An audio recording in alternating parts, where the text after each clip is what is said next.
नमः संस्कृताय दोस्तों, मैं जितेंद्र राजपूत। संस्कृत साहित्य में आपका बहुत बहुत स्वागत है। तो आज हम यूपी टेट का छठा मॉडल पेपर हल करेंगे। तो आइए देखते हैं।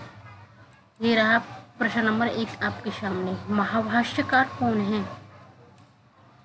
पाणिनि, कात्यायन, पतंजलि, भट्टोजी, दीक्षित।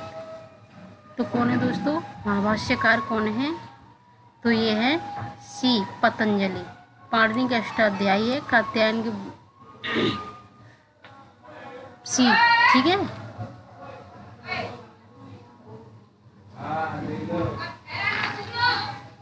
लट लकार का प्रयोग कहाँ होता है?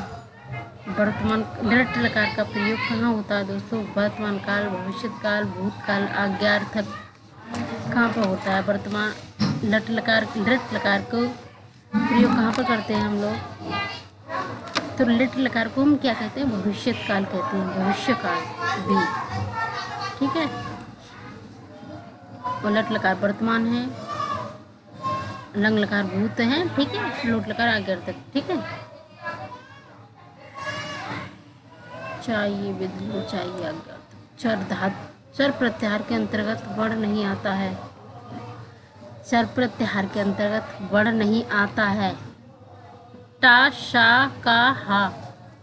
तो चर प्रत्याहार के अंतर्गत कौन सा वर्ण नहीं आता है दोस्तों? इसमें नहीं आता है डी, 3 का डी। ठीक है। प्रश्न नंबर 4। ए का उच्चारण स्थान लिखिए। ए का उच्चारण स्थान कौन सा है? कंठ तालु, कंठोष्ठ, दंतोष्ठ, तालु।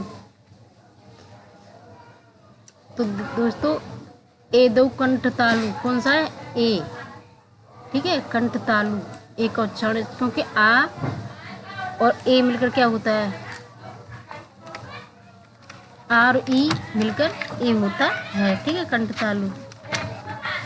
प्रश्न नंबर 5। षणवती संख्या है 86, 96 या 66 या 76। षणवती संख्या कितनी है? षणवती संस्कृत में, हिंदी में कितनी होगी? तो ये होगी 96 बी। ठीक है।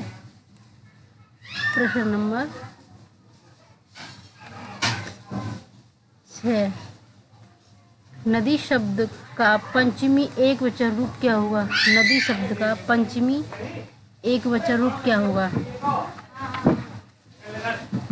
नदई, नद्या, नद्याः, नद्याम।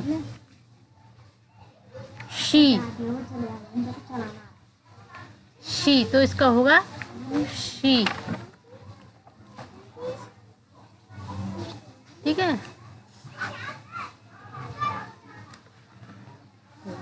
प्रश्न नंबर 7। नंदिनी कहाँ आसित? नंदिनी कौन थी? महिषी थी। महिषी का मतलब समझते हो? भैंस, पशु, देवी या कामधेनु पुत्री। नंदिनी कौन थी? जिसका वर्णन रघुवंशम में महाकवि कालिदास ने किया है। तो नंदिनी कौन थी दोस्तों? तो नंदिनी थी कामधेनु, एक गाय थी। ठीक है। पुत्री, कामधेनु पुत्री, कामधेनु गाय पुत्री थी। ठीक है। नंदिनी बी। प्रश्न नंबर 8। को अन्यभूत वहाद दुग्धम प्रभवती। यह कथन किसका है? यह कथन बहुत ही इम्पोर्टेंट है। इस पर स्टार लगा लीजिए, क्योंकि यह कई बार आ चुका है। तो प्रियवंदा, अनुसुईया, गौतमी या कर्व। तो कौन है दोस्तों इसके? तो ये होगी अनुसुईया। अनुसुईया कहती है कि अग्नि के सिवा और कौन जला सकता है। ठीक है। तो ये अभिज्ञान शाकुंतलम की सूक्ति है। प्रश्न नंबर 9। लव धातु में त्वा प्रत्यय का रूप होगा। लव धातु में त्वा प्रत्यय का रूप क्या होगा? लभित्वा, लवद्वा, लभित्वा, लवद्वा। तो क्या होगा दोस्तों? इसका होगा लवद्वा, बी। इसका बी होगा। ठीक है। प्रश्न नंबर 10। भू मध्यम पुरुष रूप क्या हुआ? लोट लकार मज्जा वचन भवता। तो इसका होगा भवत। ठीक है, भवतम भवत ए। ठीक है, प्रश्न नंबर 11। पाश्यामी में पा धातु के किस लकार पुरुष रूप का वचन का रूप होता है? पाश्यामी में पा धातु के किस लकार पुरुष और वचन का रूप होगा? लट लकार प्रथम पुरुष एक वचन, लट लकार उत्तम पुरुष एक वचन, लट लकार उत्तम पुरुष एक वचन, लोट लकार उत्तम पुरुष एक वचन। तो किसका होगा? लट लकार उत्तम पुरुष एक वचन का, या किसका होगा ये? तो ये होगा लट लकार उत्तम पुरुष एक वचन, सी।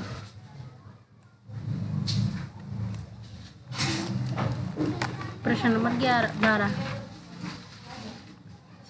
गद्य त्रयी के अंतर्गत कौन से कवि आते हैं? बाणभट्ट, शुभंधु, अंबिका दत्त व्यास, बाणभट्ट, दंडी, शुभंधु, शुभंधु गुणाढ़, बाणभट्ट, दंडी, हर्ष। कौन आते हैं? तो ये बाणभट्ट, शुभंधु और दंडी आते हैं। ठीक है, गद्य त्रयी के अंतर्गत ये बी। ठीक है, प्रश्न नंबर 13।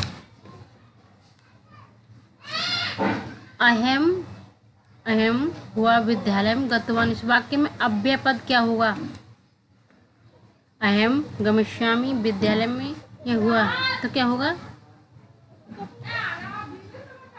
तो इसमें होगा डी। ठीक है,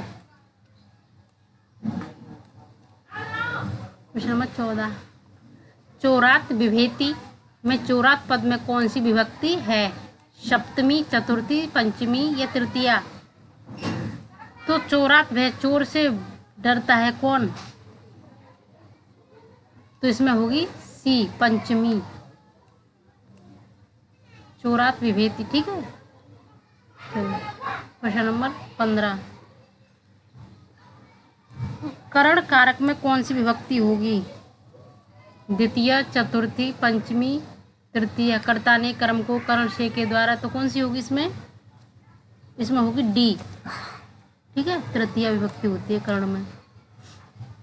प्रश्न नंबर 16। पीतम अमरम यस्य से समास होगा, क्या समास होगा? सब पीताम्बर, पीताम्बर, पीलाम्बर या पीला वस्त्र? पीताम्बर यस्य से में कौन सा समास होगा? तो इसमें बहुरीय समास है, तो इसका कौन सा होगा? तो बी, 16 का बी, इसमें बहुरीय समास है। और पीताम्बर में कर्मधारी समास है। ठीक है, पीला है। ठीक है, पीले हैं वस्त्र जिसके। प्रश्न नंबर 17। हरित रात में कौन सा तत्पुरुष समास है? द्वितीय तत्पुरुष समास, तृतीय तत्पुरुष समास, चतुर्थी तत्पुरुष, पंचमी तत्पुरुष? हरित रात में कौन सा समास है? तो ये तृतीय तत्पुरुष समास होगा। ठीक है, प्रश्न नंबर ऑब्जेक्ट सी।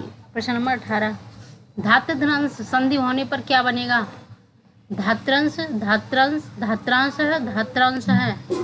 कौन सी संधि है इसमें? और कौन सा बनेगा?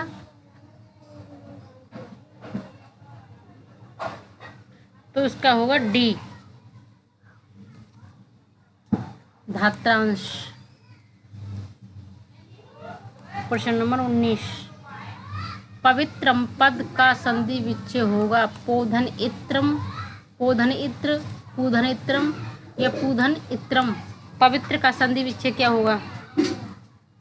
पवित्र का संधि विच्छेद होगा पोधन इत्र, बी। प्रश्न नंबर 20। गंगा नदी सभी नदियों में प्रसिद्ध और पवित्र मानी जाती है, इसका अनुवाद होगा क्या? संस्कृत में अनुवाद बनाइए, इसका क्या होगा? गंगा नद्या सर्वासु नदी प्रसिद्ध पवित्र च मन्यते। गंगा नदी सर्वासु नदीषु प्रसिद्ध पवित्र च मन्यते। गंगा नदी सर्वासु नदीषु प्रसिद्ध च पवित्र च मन्यते। गंगा नदी सर्वासु नद्यः प्रसिद्ध पवित्र च मन्यते। तो कौन सा होगा इसका सही? तो ये होगा सी, गंगा नदी नदियों में पर सप्तमी विभक्ति आती है, ठीक है। प्रसिद्धा पवित्रा च मन्यते, ठीक है, मानी जाती है। प्रश्न नंबर 21, निम्नलिखित में से भिन्न पद को चुनिए, जो अलग पद है उसको चुनिए। स्कंध है, चक्षु, कपोल है, काकः। जो भिन्न पद है उसको चुनिए, तो इसका होगा डी, काकः, क्योंकि ये शरीर के सारे अंग हैं। स्कंद माने कंधा, कपोल माने गाल, चक्षु माने आँख, और काक ये पक्षी है, कौवा, ठीक है, तो डी होगा अलग। प्रश्न नंबर 22, विद्वान का पर्यायवाची नहीं है।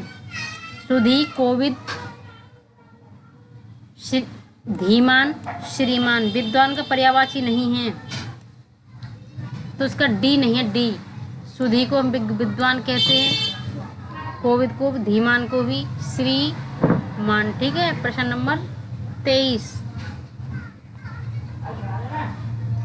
सत्संज्ञक प्रत्यय है। सत्सानच, त्वाक ल्यप, तब्यन्यर, त्वाक तबतु। सत्संज्ञक, तो सत्संज्ञक होगा सत्र सानच, ठीक है, ए। प्रश्न नंबर 24, प्रश्न नंबर 24, टी संज्ञा करने वाला सूत्र है। अलो अंत्य पूर्व, अचोन्त्यादि, अद्वद धातु प्रत्यय, अदर्शन लोपः। कौन सा है इसका टी संज्ञा करने वाला सूत्र, कौन सा है? टी संज्ञा करने वाला सूत्र कौन सा है? तो ये होगा अचो अंत्यादि, बी। प्रश्न नंबर 25,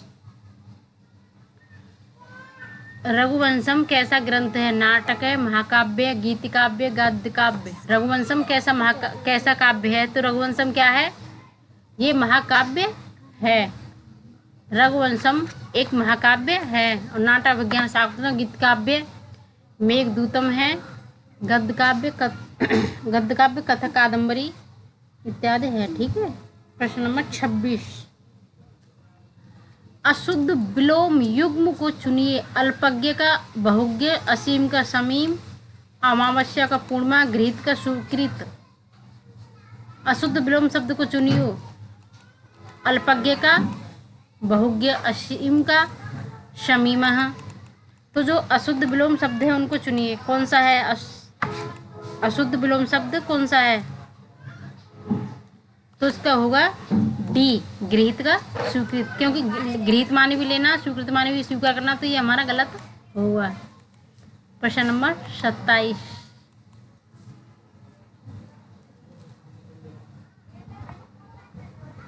मौन पठन में क्या दोष है? शक्ति कम लगती है, समय कम लगता है, उच्चारण पर कम ध्यान रहता है, भाव ग्रहण करने में सहायता करता है। मौन पाठन में जो मौन शांत होकर पढ़ते हैं उसमें क्या दोष है? शक्ति कम लगती है, समय कम लगता है, उच्चारण पर ध्यान नहीं रहता, या क्या होता है उसमें 27 का? तो उसका होगा सी, उच्चारण पर कम ध्यान रहता है। अगर हम शांत पढ़कर रहते तो उच्चारण पर कम ध्यान रहता है, इसीलिए बोलकर पढ़ना चाहिए। प्रश्न नंबर 28, निम्नलिखित में से कौन सा मौखिक रचना में आता है? कहानी, कथन, प्रश्नोत्तर, अभिनय नहीं आता है। निम्नलिखित में से कौन सा मौखिक रचना में नहीं आता है? कहानी, कथन, प्रश्नोत्तर, अभिनय, पत्र लेखन। तो क्या नहीं आता है इसमें? तो ये पत्र लेखन मौखिक रचना में नहीं आता, क्योंकि पत्र को हम देख कर ही पढ़ते या लिखते हैं। कहानी को हम सुना सकते हैं, अभिनय कर सकते हैं, प्रश्नोत्तर हम बिना लिखा हुआ डायरेक्ट कर सकते हैं, तो ये पत्र लेखन होगा, ठीक है। 29, प्रश्न नंबर 29, चित्रों पर प्रश्न करना किस स्तर पर रचना कार्य में उपयुक्त होगा? पूर्व प्रारंभिक, प्रारंभिक या माध्यमिक या उच्च? चित्रों द्वारा प्रश्न करना किस स्तर पर हम पढ़ा सकते हैं चित्रों द्वारा? तो ये पूर्व प्रारंभिक, जो छोटे बच्चे नर्सरी से शुरू होते हैं वहाँ पर प्रारंभिक, पूर्व प्रारंभिक उपयुक्त हो रहेगा, ठीक है। तो ए सही ऑप्शन हो जाता है हमारा। प्रश्न नंबर 30, व्याकरण पद्धति को निम्नलिखित